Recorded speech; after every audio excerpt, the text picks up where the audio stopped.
berkaitan dengan bantuan keuangan untuk parpol. Sejauh mana kemudian bantuan keuangan yang diberikan oleh pemerintah kepada parpol itu bisa diterapkan secara efektif dengan pola yang bisa dipertanggungjawabkan. KPK juga sedang menilai terhadap integritas partai-partai. Apalagi Kabupaten Cirebon itu dengan PAD yang mungkin sedikit otomatis, karena kalau mengandalkan anggaran yang ada pasti sangat tidak cukup. Kita harus memahaminya bahwa UMKM inilah yang sesungguhnya menjadi pondasi yang kuat dalam perekonomian nasional kita.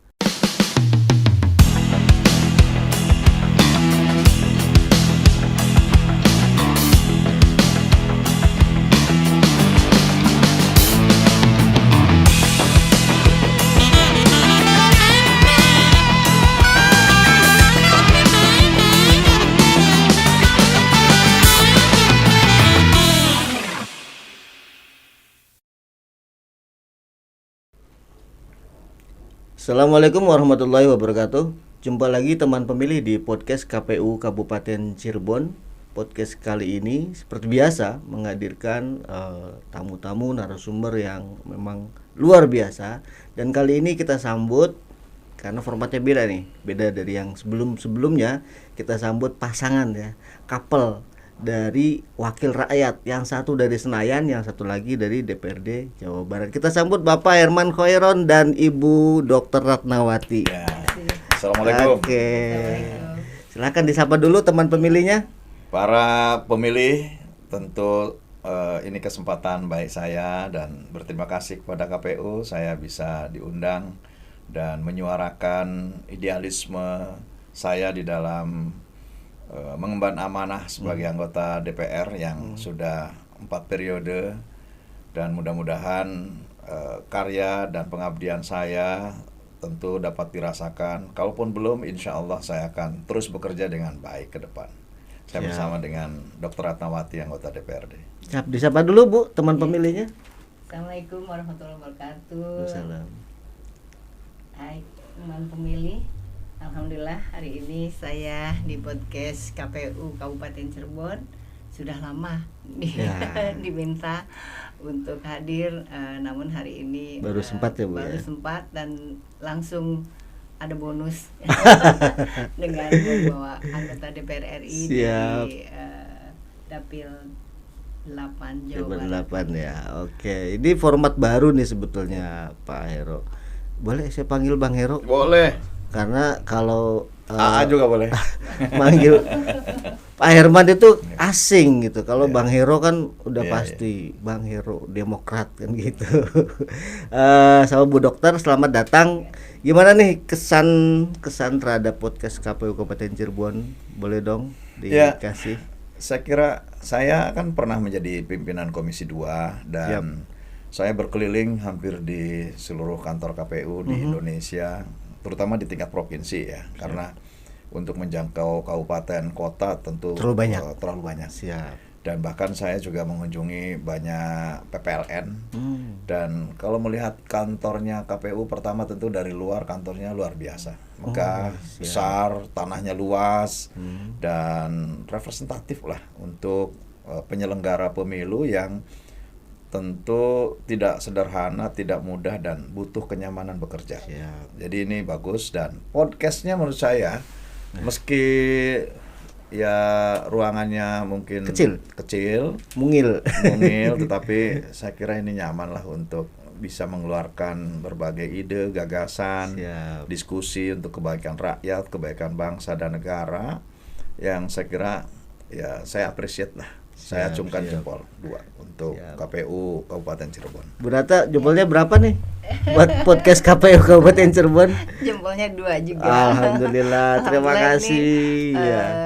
Tadi dikatakan Pak Herman walaupun kecil kelihatan artistik dan memang ditata sudah dengan ahlinya. Siap, bareng-bareng menata. Ya, selamat datang Bang Hero dan Bu Dokter. Jadi Ini kayaknya karena formatnya baru, jadi saya harus masih meraba-raba nih kira-kira yang enak kayak gimana nih. Soalnya couple ini baru pertama kali. Biasanya kalau yang dijajar itu ketua-ketua ormas gitu ya. Kemarin ada Cipayung. Nah ini kalau yang DPR RI dan DPRD yang memang suami istri memang unik juga ini. Nah boleh di spill dikit nih Pak Hero, walaupun udah 4 periode ya, udah banyak orang yang tahu. Dan Bu Ratna, kalau Bu Ratna baru ya? Baru. Nah, boleh diceritakan sedikit sampai dengan di titik ini perjalanan karir di politik Bang Hero maupun Bu Ratna sehingga bisa nyemplung dua-duanya jadi wakil rakyat. Ini kan unik nih, kayaknya jarang ya Ibu.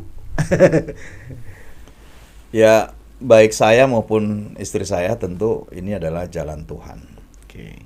Jalan Allah Subhanahu wa taala yang di luar cita-cita, di luar dari apa yang dulu pernah kami diskusikan ketika kami mulai mengarungi rumah tangga. Karena dulu diskusinya bukan kami sama-sama menjadi entitas politik, menjadi sama-sama anggota legislatif, bukan. Tetapi justru kami bagaimana menata keluarga yang baik, menghasilkan anak-anak yang soleh dan soleha, kemudian ya hidup tentram bahagia, dan tentu bisa mendorong anak-anak lebih maju daripada orang tuanya. Itu sebetulnya cita-citanya sederhana sekali. Dan bahkan waktu saya kecil cita-cita saya ingin jadi insinyur. Itu aja titik. Tapi dan ternyata jadi dokter. Kan? Ternyata jadi dokter gitu loh. Insinyur dan dokter. Insinyur dan dokter. Insinyur dulu. Nah, ini yang kami maknai tadi, bahwa ini adalah memang jalan Tuhan. Jadi Allah Subhanahu wa taala tentu menggariskan saya berada di jalur ini. Dan momentumnya ada karena saya kuliah di IPB, Pak SBY masuk di IPB, saya sudah berada di jalur profesional. Kemudian saya masuk di dunia politik. Karena begitu respeknya terhadap Pak SBY sebagai bagian tidak terpisahkan dari lingkaran pendidikan saya sama-sama di IPB pada waktu itu.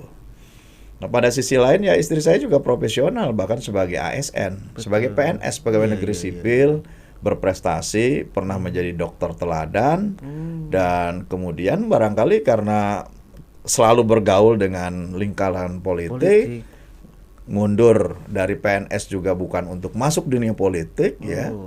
Mundur dari pensiun dini dari PNS untuk mengurus keluarga, tapi ya ujung-ujungnya nyebur juga. Ya inilah berarti jalan Tuhan. Kalau jalan Tuhan, tinggal bagaimana kita berbuat baik, bekerja dengan baik, menjalankan amanah rakyat dengan baik. Betul. Yang inilah memang ini amanah Tuhan yang harus kita jalankan. Gitu. Walaupun bukan by design dari awal ya. Tidak pernah terpikirkan kita dari awal, gitu ya. Karena panggilan di tengah jalan mungkin. Namun kan kita bisa lihat ya dari perjalanan. Alhamdulillah gitu. Saya selama 4 periode menjadi anggota DPR RI, dan disitulah juga banyak penghargaan kepada saya.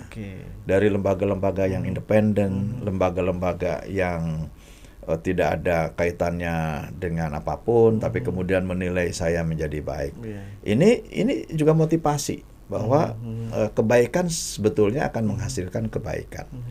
Istri saya nanti boleh didalami barangkali. Waktu menjadi dokter teladan. Begitu menjadi anggota DPRD Provinsi Jawa Barat, meskipun sebagai anggota DPRD newcomers, orang baru, pendatang baru, tetapi BK ya, Badan Kehormatan Award DPRD Provinsi Jawa Barat menganugerahi sebagai anggota DPRD berkinerja terbaik tahun 2025. Artinya ini penghargaan yang di luar konteks, karena Demokrat bukan bagian dari pimpinan juga, tapi itu bisa mendapatkan pengakuan juga ya. Dan ini mendapatkan award kembar ya. Yang kedua, praksinya pun menjadi praksi berkinerja terbaik. Jarang-jarang bisa double penghargaan, double supreme lah. Ya. Double ini luar biasa dalam pandangan saya. Berarti ini juga bukan karena saya suami istri, saya sebagai anggota DPR RI dan kemudian Dr. Ratna sebagai istri saya dokter DPRD Jawa Barat, bukan karena suami, tapi sama-sama mengemban amanah dengan baik, sama-sama punya tanggung jawab besar, punya keinginan untuk apa yang kita perbuat ya yang terbaik untuk rakyat. Betul. Ini yang menurut saya ya inilah kepercayaan yang harus kami pegang teguh dan kami jalankan. Kami selalu terbuka, informasi apapun kami tampung dan kami jalankan, karena sejatinya sebagai wakil rakyat tentu mewakili rakyat. Kalau mewakili rakyat ya harus mendengar suara rakyat. Betul. Nah, Bu Dokter, boleh nih diceritakan kenapa sih bisa terpanggil untuk menjadi wakil rakyat, nyemplung di dunia politik? Kan mundurnya tadi dulu dikatakan Bang Heru itu karena mengurus keluarga ya. Tapi akhirnya ujung-ujungnya nyemplung juga di politik. Apa kemudian pesonanya terlalu besar politik atau panggilan jiwa atau gimana tuh, Bu? Sebetulnya kalau ditarik ke belakang, saya berkecimpung di politik mungkin sama dengan beliau ya. Sejak mahasiswa sudah menjadi aktivis, kan? Aktivis di kampus, di lingkungannya. Lingkungan saya dengan beliau latar belakangnya berbeda. Kalau kami dari keluarga tokoh masyarakat, kalau beliau ayahandanya seorang tentara. Sehingga latar belakang berbeda, sekolah juga pendidikan berbeda.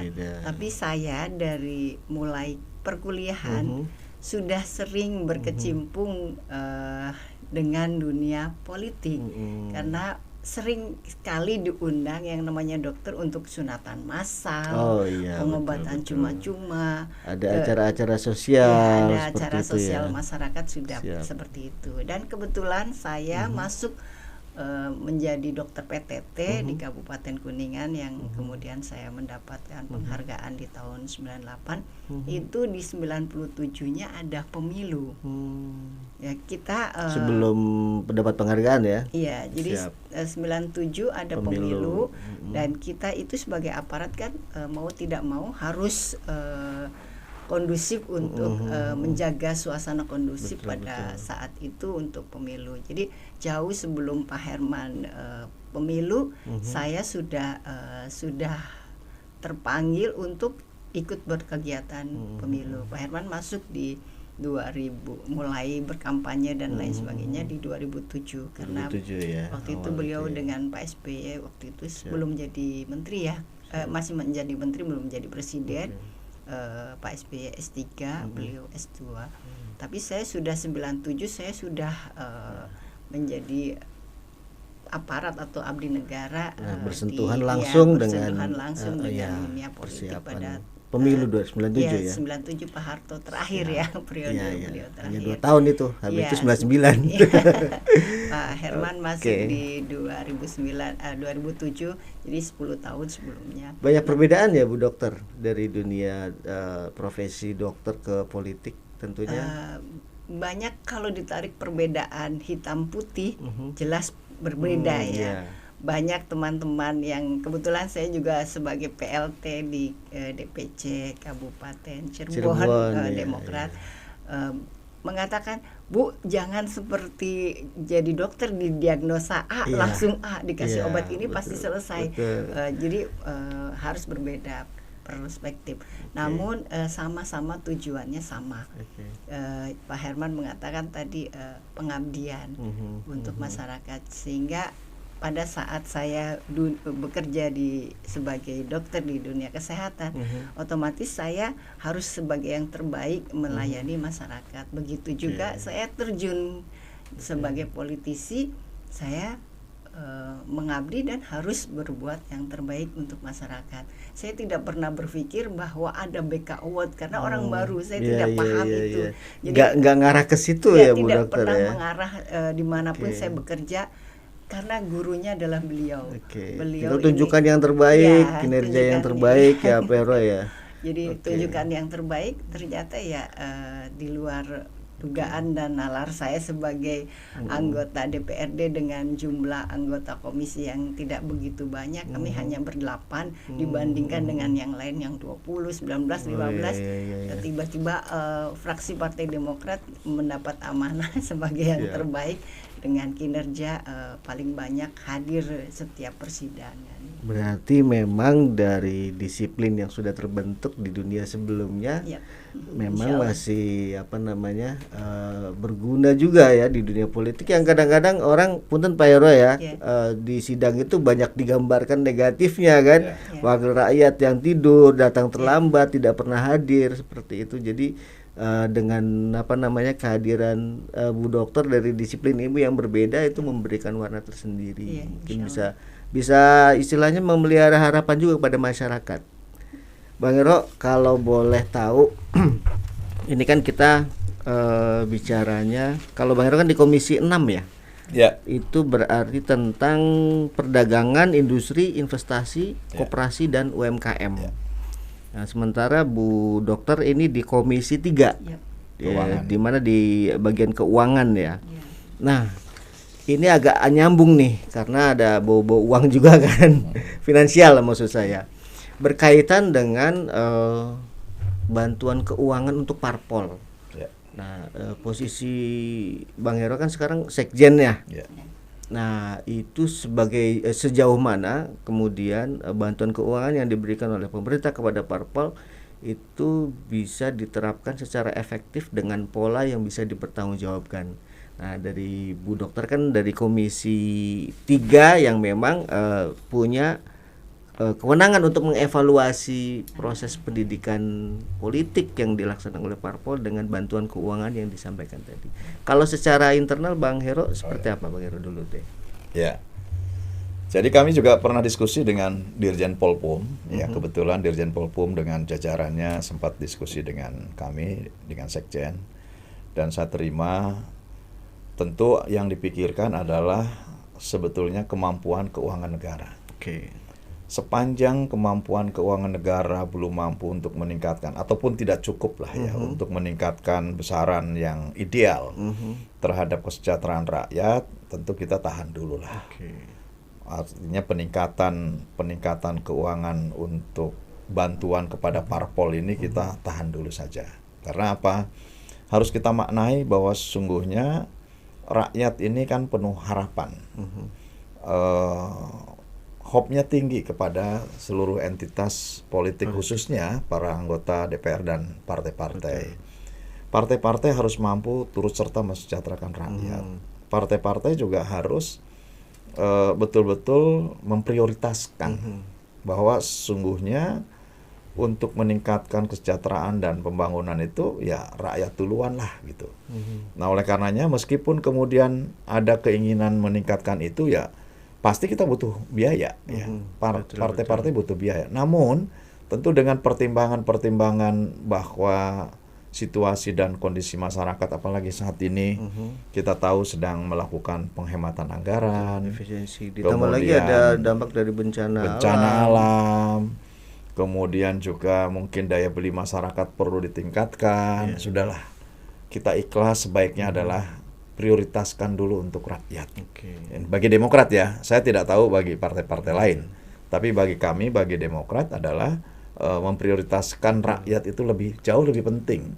Kami biarkan, kami mencari sumber-sumber pembiayaan yang sah, yang tidak halal, yang tidak mengikat, dan tidak melanggar peraturan perundang-undangan untuk membiayai terhadap operasional partai. Meskipun ya hitung-hitungan bantuan politik hari ini tidak cukup gitu ya, belum cukup untuk membiayai seluruhnya kegiatan partai. Yang kedua, tentu dengan bantuan yang ada hari ini kami seoptimal mungkin transparan dan akuntabel. Saya ini kan selain anggota Komisi 6 DPR RI, saya juga pimpinan di Badan Akuntabilitas Keuangan Negara. Seluruh pengguna keuangan negara ini termasuk KPU ini juga menjadi objek telahan saya sebetulnya di BAKN.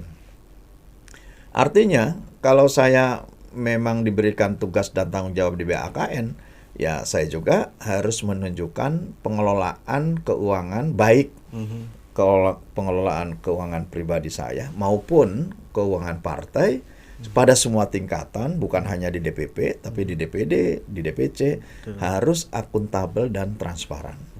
Dan boleh dilihat ya pada KPI Award ya misalkan yang Komisi Informasi Publik, KIP berarti, Komite Informasi Publik. Demokrat kan setiap tahun selalu mendapatkan penghargaan. Karena apa?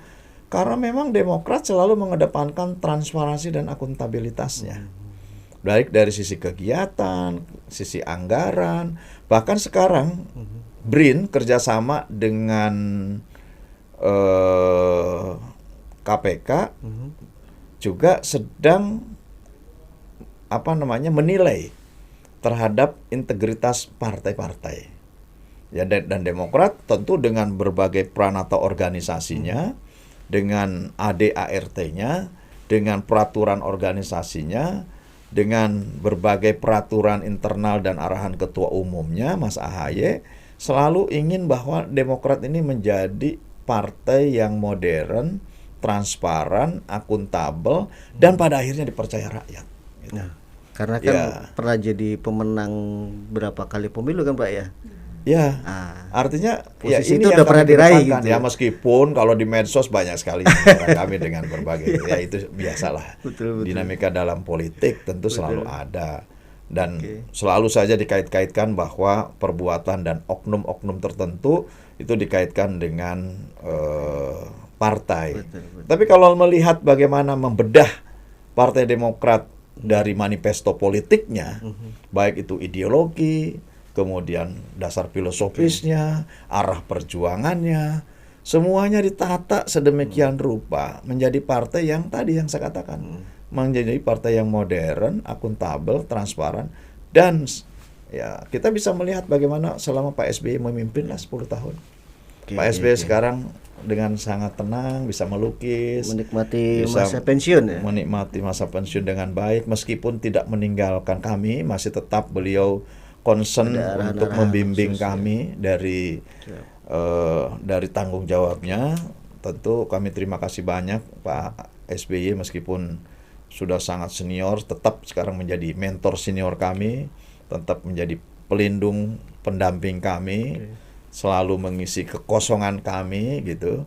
Dan kita bisa melihat beliau selama 10 tahun menjabat, ya tidak ada hal-hal yang kemudian menyebabkan kegundahan, kegelisahan hari ini. Semuanya tenang. Berarti apa? Selama memimpin pemerintahan itu juga dilaksanakan dengan rule of the game yang tentu mengacu kepada peraturan perundang-undangan, transparan, akuntabel, semuanya dapat dipertanggungjawabkan. Nah, ini juga yang kami lakukan seoptimal mungkin di partai. Itu rata nanti dari pusat sampai DPC. Kami wajib, dan bahkan kami beri sanksi pada setiap nanti pemilihan ketua DPD, ketua DPC, juga kami menilai dari akuntabilitas keuangannya. Bener nggak sih ini orang? Kalau nggak bener ya kita ganti. Masih banyak orang bener kok gitu. Kalau Bu Ratna kan sekarang menjabat sebagai PLT, masih PLT Bu ya? PLT untuk yang DPC ya. Saya bendahara Demokrat Jawa Barat DPD. Oh iya. Nah, posisi bantuan keuangan yang dimaksud tadi kalau dalam konteks Jawa Barat maupun konteks DPC di Cirebon, itu polanya yang 30-70 kan biasanya 30 itu untuk operasional, 70 untuk fokus di pendidikan. Pemilihnya, pendidikan politik maksud saya. Nah, itu kok pola yang dijalankan di DPC sendiri seperti apa, Bu?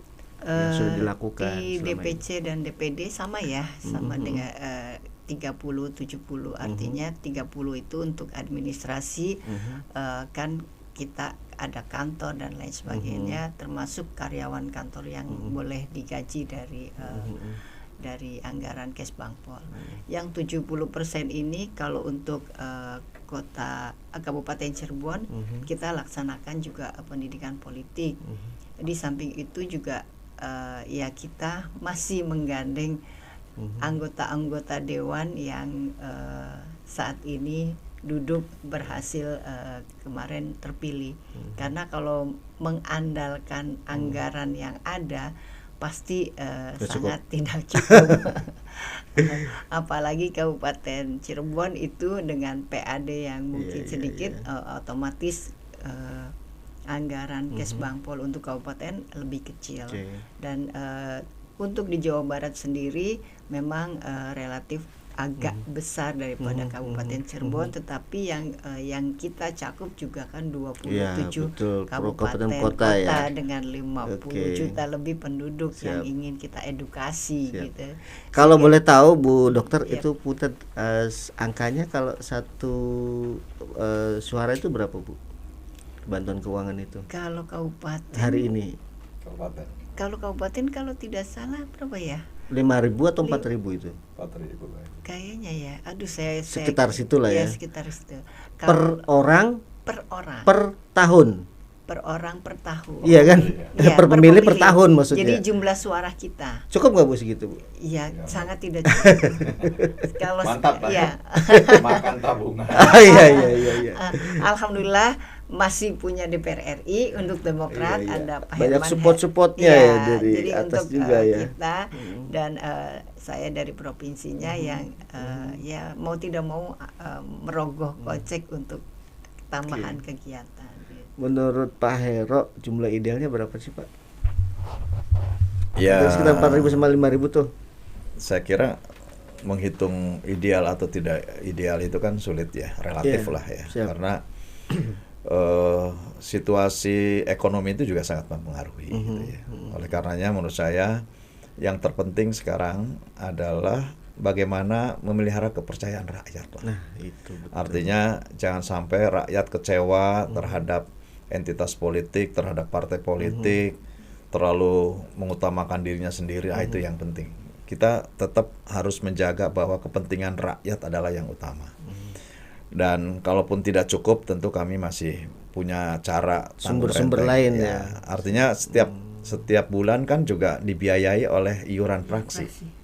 Jadi kami ada iuran praksi hampir 40% kami. Kami 30-40%, antara 30-40% dipotong dari gaji kami untuk membiayai partai. Jadi kami juga tanggung renteng lah untuk bisa menjaga operasional partai tetap berlangsung. Sama juga di provinsi juga ada pungutan mungkin hampir sama ya, sekitar gitu ya? Antara 30%-an lah kurang lebih. Jadi itulah yang kemudian bisa membiayai partai. Selain tentu bantuan politik itu kan juga ada aturannya. Ada aturannya. Ada kalau nggak salah 60% ya. 30-70, 30 untuk operasional, 70 untuk pendidikan politik. Maka itu ya kami lebih penting untuk mengadakan juga banyak pendidikan politik, bimbingan teknis, kemudian dikpol bagi para non anggota legislatif. Ini kan supaya memaknai artikulasi politik dengan benar lah. Politik bukan sesuatu siasat buruk, siasat jahat, tapi politik adalah sebuah sarana untuk mencapai kesejahteraan rakyat. Ini definisi bagi demokrat. Tujuan bersama dari kesejahteraan masyarakat. Betul. Nah ini yang kami jaga ya. Jadi kalau ditanya berapa butuh, ya sepanjang masyarakat masih membutuhkan, masyarakat kami utamakan. Jadi bukan kami tidak butuh, kami butuh gitu. Tapi selama masyarakat rakyat masih membutuhkan perhatian khusus dari keuangan negara, saya kira ke rakyat dulu aja lah gitu ya. Jadi sebetulnya ini tema yang sensitif juga nih Pak Hero, Bu Dokter. Jadi karena masalah uang kan, cuma memang banyak pertanyaan dari masyarakat juga yang ketika diskusi dengan kami itu mempertanyakan bantuan keuangan dari pemerintah kepada parpol itu larinya kemana aja kan gitu. Nah makanya kami perlu meng-cross check juga kepada para wakil rakyat baik di tingkat pusat maupun tingkat daerah.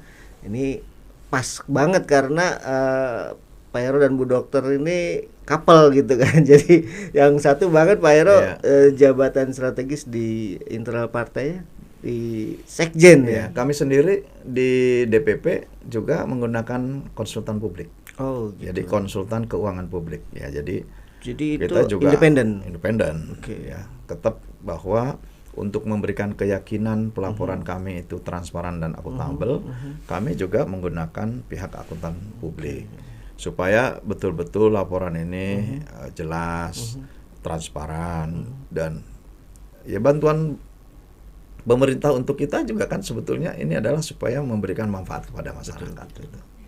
Karena memang kalau parpol itu kan disebutkan secara eksplisit tanggung jawab pendidikan politiknya itu di undang-undang itu tertera jelas gitu. Tapi Explicit. kalau angka partisipasi menurun kok pada lari ke KPU semua ya Pak? Ya, di KPU kurang nih gitu itu kan menjadi tanggung jawab semua pihak lah ya. Kalau keikutsertaan, karena memang gini, kalau justru tadi saya katakan semestinya partai-partai bisa menjaga kepercayaan publik, trust publik terhadap partai politik ini penting. Karena semakin tinggi nilai kepercayaan, semakin tinggi trust, maka keikutsertaan dalam pesta politik juga akan meningkat. Gitu. Nah, memang menurut saya karena dalam perjalanan sepanjang tahun sampai kepada tahun pemilihan, ya menjadi tanggung jawab bersama. Gitu. Dan kami juga berupaya. Bahkan kami mungkin setiap bulan sekali ada diskusi publik terkait dengan pendidikan politik. Kami mengadakan bimbingan teknis kemarin di Pacitan itu 5 gelombang. Satu gelombang 300 orang. Nasional. Tapi kami lakukan di Pacitan. Gitu. Bahkan di tahun depan kami sudah menghitung ada 4 gelombang untuk melakukan pendidikan politik bagi non anggota legislatif. Kami juga melakukan pendidikan untuk pemilih pemula. Bisa saja nanti kami kerjasama dengan KPUD Cirebon, kolaborasi untuk secara berkala kita melakukan pendidikan politik untuk usia pemula atau pemilih pemula. Atau juga misalkan tidak harus pemilih pemula, generasi muda misalkan lebih umum, itu bisa. Nanti kami biayai dari partai. Kalau KPU memang karena terbatas anggarannya, kami siap fasilitasi itu. Dan secara objektif kami juga tidak ingin mendoktrinasi gitu ya. Betul. Karena biarkanlah pilihan itu diserahkan kepada rakyat. Mana yang baik, mana yang bisa menjadikan membawa amanah rakyat, biarkan rakyat memilih dengan objektif gitu. Karena mereka kan ya hari ini dewasa ini kan media sudah sangat terbuka ya, Pak Hero ya.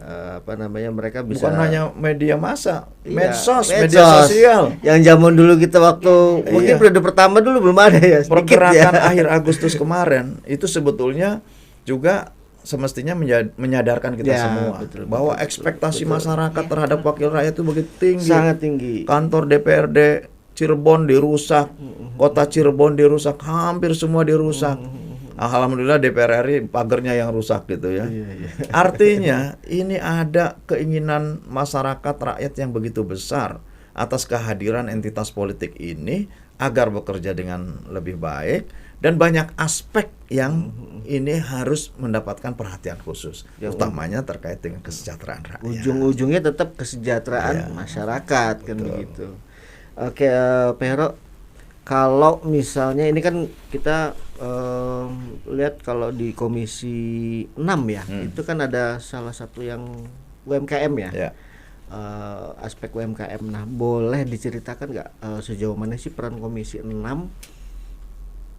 apa yang sudah dilaksanakan bagi UMKM khususnya dunia UMKM untuk betul-betul mengawal yang namanya kesejahteraan masyarakat tadi. Jadi UMKM tidak hanya sebagai komoditas isu pada saat pemilu, pada saat kampanye, tapi kemudian ditinggalkan pada saat kebijakan-kebijakan dirumuskan. Itu gimana langkah-langkah yang sudah dilakukan Komisi? Ini yang harus menjadi urgensinya bahwa kita memperhatikan UMKM. UMKM itu sekarang menjadi jangkar ekonominya negara.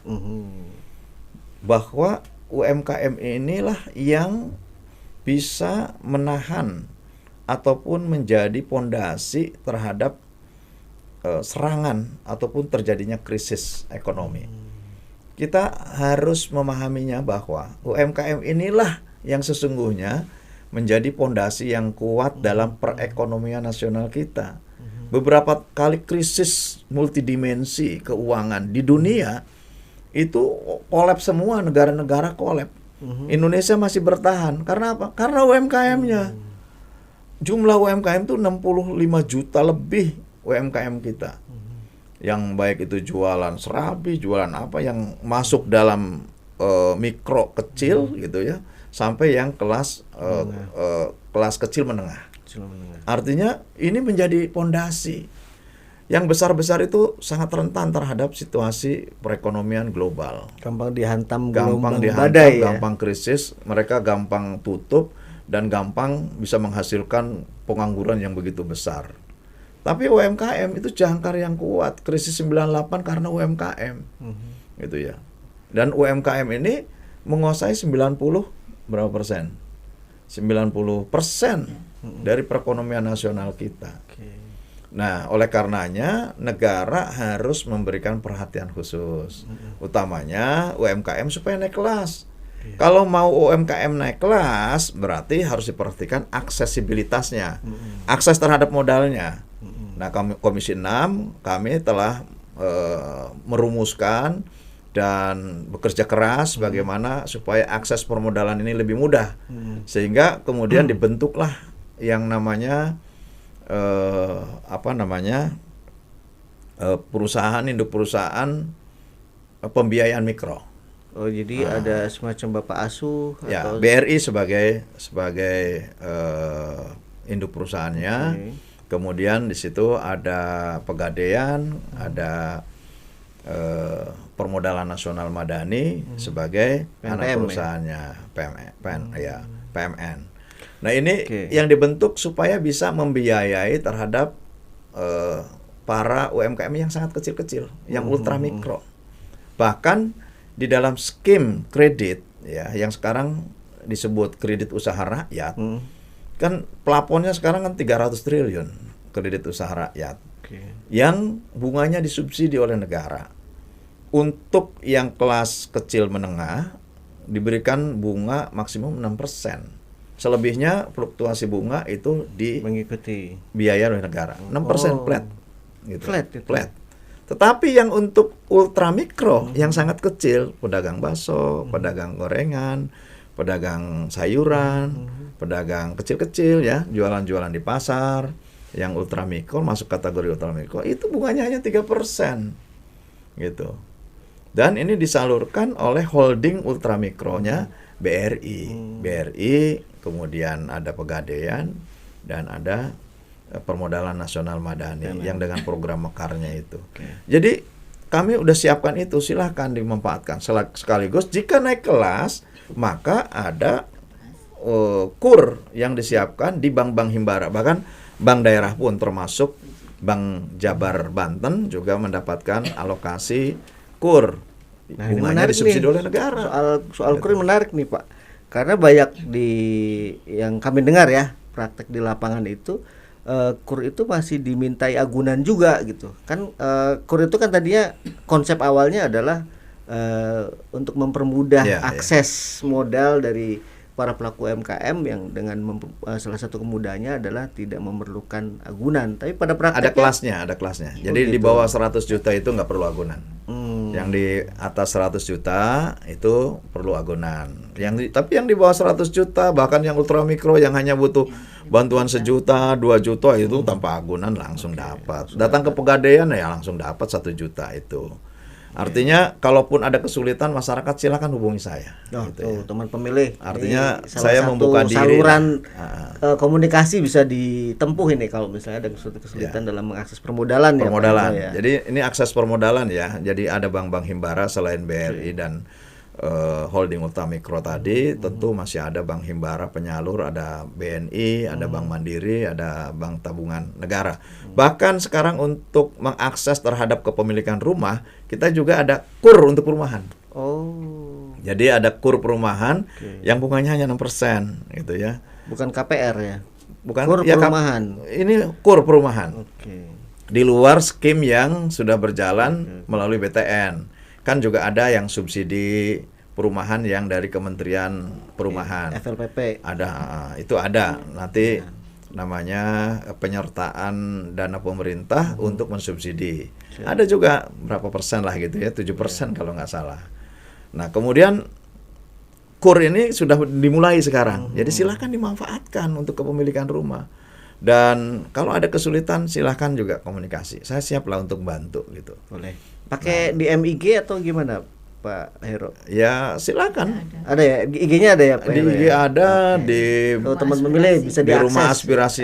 Rumah Rumah aspirasi aspirasi. saya ada di Patra Jasa ada. DPC juga Ada rumah aspirasi di Ruko Patra Jasa situ. Jadi melalui berbagai macam channel bisa dikontak. Ada Pak. di Geronggong juga ada rumah aspirasi dan ada pegawainya, ada orangnya. Siap, Silakan dan saya akan bantu lah gitu ya. Dan selain akses terhadap pembiayaan, tentu akses terhadap pasar. Oke. Kalau yang sudah meningkat kelasnya lebih tinggi, kami membentuk kelompok namanya Mitra Sehati. Dan ini sudah dalam bentuk yayasan Mitra Sehati, terkoneksi di seluruh Indonesia, dinaungi oleh PIA DPR RI. Jadi Mitra Sehatinya terkoneksi baik di tingkat kabupaten kota, provinsi maupun pusat. Silakan, ini bisa memperbesar size marketnya. Oke. Kalau makanannya enak, kemasannya bagus, sudah memenuhi seluruh unsur perizinan dan labeling, tentu ini bisa kita pasarkan. Bahkan kami juga banyak membuka kesempatan untuk ikut di dalam pameran-pameran. Nanti karena ketuanya istri saya, jadi gitu. silakan yang Mitra Sehati nanti dibahas lebih detail gitu ya. Siap. Nah, akses terhadap pasar juga kalau mau internasional, kebetulan saya di Komisi 6, itu ada 19 negara memiliki ITPC, Indonesian Trade Promotion Center.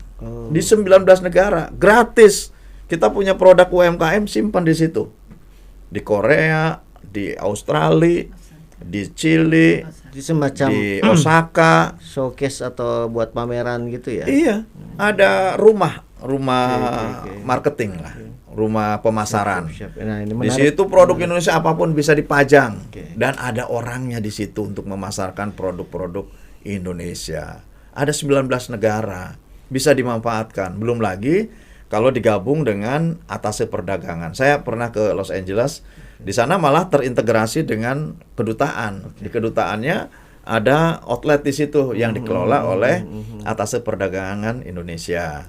Kemudian ada IIPC juga, ada Investment Promotion Center. Nah, ini juga sama. Artinya banyak fasilitas yang bisa kita gunakan yang memang belum diketahui oleh publik lebih luas.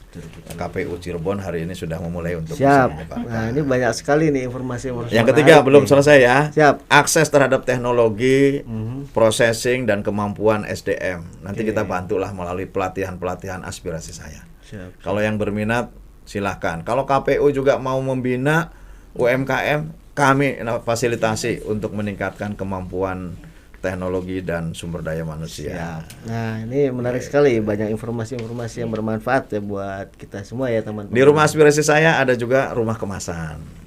Silakan manfaatkan tuh ada ada bila mana perlu saya kemasan ya? kasihlah siapa yang mau ngelola itu rumah kemasan gitu ya. Kemudian kami juga setiap tahun memberikan bantuan alat produksi. Ada alat pengering, ada Sebetulnya banyak yang bisa diakses ya. banyak. Cuman Oke. Pak Mansuri belum tahu aja. Siap. Gitu. Oke teman pemilih, nanti akan kita sambung lagi di segmen kedua. Ini sudah mulai menarik, sudah mulai panas. Ini informasinya juga sudah mulai banyak bermunculan yang bermanfaat ya. Terus kita simak lagi di segmen kedua. Kita akan kembali lagi setelah pesan-pesan berikut ini.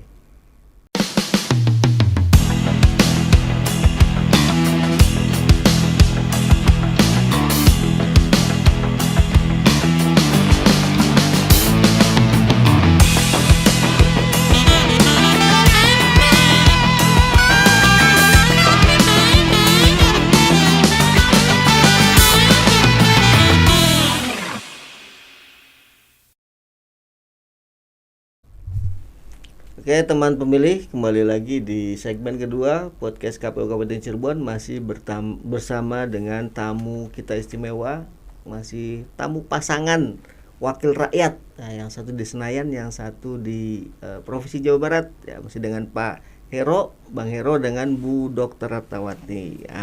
Bu Dokter, kita penasaran, tadi kan sudah disinggung soal penghargaan tuh. Itu kan dari internal. Kira-kira udah ada pengakuan penghargaan dari luar belum Bu Ratna? Ada beberapa penghargaan dari luar, kebetulan yang tadi berhubungan dengan UMKM. Karena saya mungkin masuk dalam salah satu penggagas yang tadi disebut Pak Herman Heron, yaitu Yayasan Mitra Sehati. Jadi kami di parlemen itu waktu itu saya masih pegawai negeri ya, masih ASN, tetapi saya istri dari anggota DPR RI. Nah, ada namanya Persaudaraan Istri Anggota DPR RI. Ada asosiasinya ya, kumpulannya namanya PIA, disebutnya PIA. Ada DPR RI yang seluruh fraksi, seluruh partai ada di sana, namanya PIA DPR RI. Namun karena saya kebetulan suami di fraksi Partai Demokrat, sehingga kita mempunyai persaudaraan istri anggota dari fraksi Partai Demokrat. Nah, kebetulan diketuai oleh menantu dari Pak SBY, istri dari Mas Ibas, yaitu Mbak Alia Rajasa. Karena kami adalah istri-istri anggota yang punya daerah binaan, kami ingin memajukan sesama perempuan awalnya. Kami membentuk yang namanya Mitra Sehati untuk meningkatkan UMKM yang ada di daerahnya masing-masing. Tadi tidak hanya meningkatkan jumlah penjualan, tetapi dari mulai kemasan, pendidikan dan lain sebagainya. Termasuk saat ini kan sudah era digitalisasi. Nah, promosinya lewat maupun penjualannya lewat digital. Sehingga kami membentuk Yayasan Mitra Sehati Indonesia. Nah, Pak Herman sudah menjadi anggota DPR RI sejak 2009. Sebelum Mitra Sehati terbentuk, Pak Herman sudah punya pasukan dari ibu-ibu UMKM. Jadi nyambung. Iya, jadi nyambung. Ada binaan yang waktu itu masih skupnya hanya Kota Cirebon. Saya ikut membina, dan waktu itu juga dari pihak pusat juga sudah sempat kita adakan basar dan pelatihan. Waktu ada almarhum Sultan Kasepuhan Sultan Arif, kita mengadakan pelatihan UMKM selama 3 hari dan pameran juga di Kasepuhan, Keraton Kasepuhan, dan ibu-ibu dari pusat juga hadir ikut menyaksikan bagaimana UMKM kami berkembang. Namun setelah saya turun dari pegawai negeri, saya membina di 2020 saya mulai membina Kabupaten Cirebon dan Kabupaten Indramayu sebagai daerah pemilihan Pak Herman Heron. Sehingga kami membentuk 3 yayasan, yaitu Mitra Sehati Kota Cirebon, Mitra Sehati Kabupaten Cirebon, dan Mitra Sehati Kabupaten Indramayu. Karena terkait nanti masalah perizinan dan lain sebagainya berbeda daerah, berbeda prosedurnya, legalitasnya dirapiin. Sehingga kami membuat 3 yayasan. Masing-masing ketua, sekretaris, dan bendaharanya sudah terbentuk, dan itu sudah ada akta notarisnya. Lalu pada kesempatan di Kabupaten Cirebon itu sekretarisnya bukan perempuan, namanya Pak Asep. malah laki-laki. Sehingga kami akhirnya terbuka. UMKM itu tidak hanya khusus perempuan untuk kami. Jadi siapapun pelaku UMKM bisa masuk. Dan UMKM kami tidak hanya yang dibina itu tidak hanya kuliner. Jadi memang dari pusat kita sudah berbicara ada 3 UMKM yang kita bina, yaitu kuliner, wastra, dan kriya. Kerajinan. Sehingga batik Trusmi pun ada yang kita bina sejak tahun 2009 sampai sudah sekarang. Lama ya. Sudah lama sekali. Membina UMKM. Jadi kemarin kita dapat award dari Radar Cirebon, salah satunya yaitu tentang UMKM. Karena rentang waktunya cukup lama ya, Bu, ya, ininya. Berkecimpungnya ya, nggak sehari, nggak sebulan 2 bulan ya, bukan instan. Tidak instan. Dan Pak Herman sudah banyak sekali memberikan baik pelatihan maupun peralatan dan juga alat-alat kemasan. Contohnya di salah satu tempat di kota Cirebon itu abon lele, karena di sana abon ikan lele itu mereka bersaing di satu daerah. Akhirnya oleh Pak Herman diberikan satu alat, pemasaran akhirnya bersama dan lain sebagainya bersama, mereka membentuk satu grup. Jadi satu kelompok. Tadinya bersaing akhirnya menjadi bersatu. Nah, kalau kan penghargaan selama size marketnya besar, ya betul. Maka kalau disatukan pun masih kurang. Kurang. Yang penting bisa tahu selahnya ya, Bang Hero ya. Kalau Bang Hero sendiri pengakuan penghargaan kan lama nih, rentang waktu 4 periode nih. Apa nggak bosan jadi wakil rakyat? Sorry bercanda. Masa memperjuangkan rakyat bosan? Nah itu dia maksud Pokoknya saya. kita maknai bahwa selama ini saya memperjuangkan dan menjalankan amanah rakyat. Dan setiap tahun alhamdulillah saya dapat penghargaan. Apakah itu dari lembaga-lembaga independen, dari media, bahkan dari perkumpulan wartawannya DPR ya. Juga kami mendapatkan penghargaan gitu. Ya karena mereka kan yang mereka tiap hari motret kan, memotret kinerja dan aktivitas kita. Betul. Dan inilah yang pada akhirnya kami dapat, bahkan dari setiap media mengadakan penghargaan, kami juga mendapatkan. Misalkan Teropong Senayan gitu. Teropong Senayan kami langganan tiap tahun gitu. Kemudian dari Suara Pemerintah setiap tahun saya dapat penghargaan. Ya tentu kami terima kasih gitu. Dan terus ini menjadi pelecut untuk saya juga terus bekerja lebih baik. Dan ya itulah yang kami lakukan itu. Saya dengan istri selalu berbicara persoalan kita ini usia sudah mulai senja lah gitu. Apalagi kalau tidak kita mengambil posisi ibadah gitu, apalagi betul. Dan anak-anak sudah besar, udah sekolah, dan tentu tinggal kita pengabdian kepada bangsa, kepada rakyat, kepada negara. Dulu para pejuang kita bekerja dan berjuang untuk memerdekakan. Masa kita sudah merdeka malah loyo untuk mencapai kesejahteraan rakyat. Nah, ini yang dimaknai menjadi semangat dan spirit kami. Di rumah kalau diskusi, ya mohon maaf kami diskusi, ini mohon maaf ya, saya bukan yang kami diskusikan tuh sesuatu yang ideal gitu loh. Idealisme kami sama-sama berdiskusi idealismenya gitu. Jadi bahkan di kantor ngomong soal program-program buat rakyat segala macam. Di rumah juga ketika ketemu sama bahkan ya, kalau kita melihat program-program berebut untuk ini, kami apa sih yang diperebutkan? Ya ada yang lebih besar tugas dan tanggung jawab kita sebagai wakil rakyat. Siapa? Ya rakyat. Itu adalah menjadi tanggung jawab kita gitu. Dan kepercayaan adalah segalanya. Adalah segalanya. Dan kalau sudah 4 periode dipercaya, berarti tinggal melanjutkan kira-kira sampai semoga sehat selalu ya Pak ya. Semoga sehat selalu dan mendapatkan amanah selalu. Siap. Ya karena jarang orang yang punya endurance ya.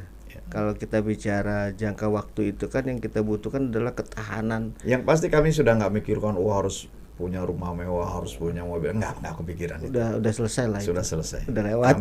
Kami pikirkan apa yang terbaik untuk masyarakat itu. Siap. Oke. Karena nggak banyak juga yang wakil rakyat yang udah lewat 4 periode gitu ya. Contoh ya. Dengan seleksi alam. Sebagai sekjen, waktu saya itu sempit sekali. Gitu. Karena harus mengurusi seluruh struktur yang ada, bukan hanya internal, hanya sebagai administratur, gitu. Kan saya sebagai sekretaris jenderal, sebagai sekretaris berarti administratur. Bukan hanya itu, saya juga terjun ke lapangan, memimpin rapat kerja daerah. Sekarang sudah 34 provinsi. Sudah saya selesaikan dalam 6 bulan ini, dalam 5 bulan selesai. 34 provinsi lagi, insya Allah Desember ini bisa selesai. Artinya bahwa waktu saya banyak sekali ke daerah. Yang kedua, kegiatan eksternal, ada saja undangan dari Kemendagri, undangan dari tadi ada presentasi di Komite Informasi Publik, kemudian ada undangan dari KPK, ini ada lagi undangan ke KPK untuk sosialisasi terkait dengan integritas gitu ya. Undangannya sosialisasi ya Pak ya? Iya, Bukan undangan dari KPU, dari KPU ada undangan juga tuh dari KPU RI. Siap. Apa gitu tentang apa lagi Iya, gitu iya, ya. iya. Undangan dari institusi ini, undangan dari ulang tahunnya partai-partai sahabat. Belum lagi kita juga harus mensupport terhadap berbagai kegiatan pemerintah sebagai partai koalisi pemerintah, gitu. Siap. Banyak sekali, tetapi saya tidak pernah juga melupakan tugas dan tanggung jawab saya. Baik saya sebagai anggota Komisi 6 maupun saya sebagai pimpinan Badan Akuntabilitas Keuangan Negara. Tetap bisa kita lihat di medsos saya sebagai pertanggungjawaban. Jadi kalau saya menampilkan di medsos itu bukan untuk show off bukan show off, tapi bukan. pertanggungjawaban. Tapi itu adalah sebagai pertanggungjawaban Betul, saya betul, kepada betul. publik. Saya tetap menjalankan berbagai tugas dan tanggung jawab saya yang dibebankan kepada saya. Bu Dokter, Ya. Bang Heru ini kan udah sibuk nih sebelum Ibu jadi anggota dewan juga Iya, kan betul. beliau udah keliling-keliling juga kan Iya. di apa sebagai anggota Kepala DPR Biro RI kan. KK juga, ya. Nah sekarang Bu Dokternya juga jadi wakil rakyat. Iya. Ngobrolnya kapan nih pulang? Jangan-jangan sama-sama nggak jarang pulang ke rumah ini. Ya. Jadi Bu Toyib. Kalau dulu saya menyebut beliau Bang Toyib. Oh, gitu. Sekarang Jarang pulang. saya mengikuti jadi Bu Toyib karena kantor saya jelas di Bandung sebagai anggota DPRD provinsi Nah, di itu. ibu kota provinsi, dan dapil saya berbeda jauh dengan rumah tempat tinggal saya yang ada di kota Bekasi. Jadi saya ada 3 dapur yang harus diurus Luar biasa. dengan Kabupaten Kota Cirebon dan Kabupaten Indramayu, dan jadwal kegiatannya juga hampir setiap minggu saya harus turun ke daerah. Ada yang namanya pengawasan Perda Oke. ya, provinsi, itu pasti setiap minggu itu ada satu. Kalau tidak Jumat Sabtu, pasti Sabtu Minggu saya harus turun ke Cirebon. Jadi mungkin lebih banyak saya yang turun ke dapil dibandingkan dengan Pak Herman Heron. Karena Bang Heru kan urusannya se-Indonesia nih. Se-Indonesia. Ditunggu-tunggu kalau ada apa namanya acara internal partai ya. Iya, pasti Jadi gini. se-Indonesia. Saya itu bukan hanya Dewan Pimpinan Daerah yang saya datangin. Mhm. Dewan Pimpinan Cabang pun saya pastikan bahwa seluruh instrumen Partai Demokrat bukan hanya bekerja untuk partai, tapi juga bekerja untuk rakyat. Ini yang saya pastikan. Iya, iya. Apa program-program Anda? Apa yang sudah Anda Menyentuh lakukan enggak kepada untuk masyarakat ya. Buka seluruh kantor DPD, kantor DPC seluruh Indonesia sebagai rumah aspirasi rakyat. Siap. Nah, ini yang selalu saya dorong kepada teman-teman supaya merasakan kehadiran partai politik, ya ini mendapatkan kepercayaan rakyat. Kehadiran partai politik yang membantu rakyat gitu. Betul. Nah, ini yang Bukan menjaga saya jarak pilih. malah ya. Iya. Siap. Bang Heru dan Bu Dokter, sebetulnya waktu udah lewat nih, karena ini kan 2 in 1 sebetulnya, kayak sampo kan 2 jadi 1.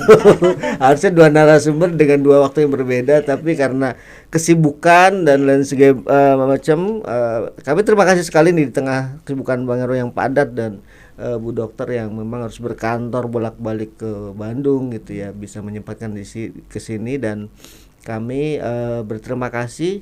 Ini udah dapat 1 paket. Saya 2 in 1. closing sedikit. Nah, boleh. Belum saya tanya tapi udah diminta duluan. Ya, saya mau boleh. closing aja nih langsung. Siap. Pertama tentu terima kasih kepada KPU. Ini luar biasa dan saya berikan apresiasi. Siap. Luar biasa. Ya. Artinya KPU Kabupaten Cirebon memiliki warna lain sekarang. Siap. Dan saya appreciate dengan ini, dan mudah-mudahan mendapatkan perhatian khusus dari penyelenggara penyelenggara pemilu yang di atasnya, baik KPUD Provinsi Jawa Barat maupun KPU RI. Ya. Yang kedua, ya mudah-mudahan menjadi amal kebaikan lah. Gitu. Amin. Karena bagaimanapun setiap langkah dan kehidupan kita akan ada akhirnya, ada di ujungnya. Siap. Itulah yang kita mudah-mudahan apa yang kita lakukan menjadi amal ibadah. Amin. Yang ketiga, tentu kami juga berterima kasih kepada mentor senior, pendiri dan penggagas Partai Demokrat, Pak SBY, yang kita kenal beliau telah memimpin 10 tahun Indonesia sebagai presiden ke-6 dengan baik, dengan husnul khotimah, dan telah menorehkan banyak jejak kebaikannya. Ini juga memudahkan saya untuk bisa berinteraksi dengan masyarakat. Masyarakat masih mengingat kebaikan-kebaikan beliau. Oleh karenanya menurut saya apa yang kami lakukan, apa yang partai lakukan juga tidak terlepas dari bimbingan dan arahannya Pak SBY. Yang keempat, kami punya pemimpin yang prospektif ke depan. Punya Mas AHY yang punya latar belakang baik. Kemudian Mas AHY juga punya kepribadian yang sangat baik gitu ya, dalam pandangan saya sebagai bagian dari seniornya di partai gitu. Punya intelektualitas yang cukup tinggi dan rasanya sejalan lah dengan harapan dan aspirasi rakyat. Oleh karenanya jauhkanlah kami dari berbagai fitnah, berbagai ujaran kebencian, karena kalau saya lihat medsos itu luar biasa ya. Padahal kami melakukan hal ini yang terbaik untuk rakyat. AHY itu begitu terjadi bencana di Sumatera, beliau langsung terbang, itu inisiatif ya. Dan tentu melihat didasarkan kepada apa ya? Didasarkan kepada realitas fakta di sana, memang rakyat butuh perhatian di sana gitu. Dan alhamdulillah memang sejalan dengan instruksi dan arahan Presiden Prabowo Subianto. Jadi inilah yang tentu menjadikan kami yakin mengelola partai ini harus sebaik-baiknya sesuai amanah rakyat. Karena apa? Kami punya pemimpin masa lalu Pak SBY yang begitu baik dalam memimpin. Kami juga punya pemimpin masa depan yang juga memiliki moralitas tinggi, intelektualitas yang baik, dan tentu ya saya yakin bisa memimpin Indonesia ke depan lebih baik ya. Ke depan tuh kapan tentu terserah Allah Subhanahu wa taala, kita serahkan kepada Yang Maha Kuasa gitu. Nah, kami berdua yang penting punya upaya untuk mensejahterakan masyarakat Cirebon dan Indramayu. Tugas saya dan istri saya pokoknya wabil khusus untuk masyarakat pemilih saya. Selain tentu tugas sebagai saya anggota DPR RI untuk Indonesia. Tugas Dr. Ratnawati untuk Jawa Barat, juara istimewa. Jadi udah berbagi tugas dan berbagi wilayah juga ya. Tapi tetap perhatian khusus saya, tetap masyarakat pemilih saya, konstituen saya, Cirebon, Indramayu, Ciayu nggak ada saya. Cirebon, Indramayu. Saya menyebut sekarang dapil saya adalah dapil Ciayu. Cirebon, Indramayu. Oke, terima kasih. Dan saya terima kasih kepada rakyat pemilih saya, 4 periode saya dipilih, dan mudah-mudahan kebersamaan ini tetap kita jaga ke depan dan Cirebon, Indramayu jauh lebih baik ke depan. Amin. Sudah terwakili closing statementnya Bu Dokter atau ada sendiri? Ada sendiri. Boleh. Buat KPU istimewa ya, karena Jabar juga istimewa. Ini salah satu pendidikan politik untuk masyarakat, khususnya generasi muda, milenial dan Gen Z. Jangan sampai alergi dengan politik. Betul. Yang generasi yang di atasnya juga agar tetap update apa sih politik yang saat ini. Jangan sampai ketinggalan. Jangan sampai ketinggalan. Jadi acung jempol 2 tuh memang. Siap. Terima kasih. KPU Kabupaten Cirebon, mudah-mudahan bisa diikuti oleh KPU se-Indonesia. Amin. Terima kasih sekali lagi Bang Hero dan Bu Dokter atas kedatangannya dan memberikan banyak sekali informasi-informasi pencerahan kepada teman pemilih. Nah, teman pemilih, ini ada giveaway khusus dari Bang Hero nih dan Bu Dokter. Silakan boleh disebutkan. Buat teman pemilih yang nulis komentar di podcast ini, di tayangan podcast ini, dan kemudian dapat like terbanyak, nanti akan dipilih berapa? 10 orang, 10 komentar dengan like terbanyak, nanti akan dapat hadiah. Mangga silakan Bang Hero. Voucher masing-masing Rp200.000. Oke, terima nanti dikirim langsung kepada nomor para pemberi komentar. Oke, nah nanti kita segera beri komentar terbaik dan cari pendukung dengan like sebanyak-banyaknya. Terima kasih dari kami selaku pembawa acara. Mohon maaf atas segala kekurangan. Sampai di sini, kita akan berjumpa lagi di podcast edisi berikutnya. Saya Masyuri Abdul Wahid beserta dua narasumber kami, Herman Hairon, Ratnawati, mengucapkan terima kasih. Assalamualaikum warahmatullahi wabarakatuh. Waalaikumsalam.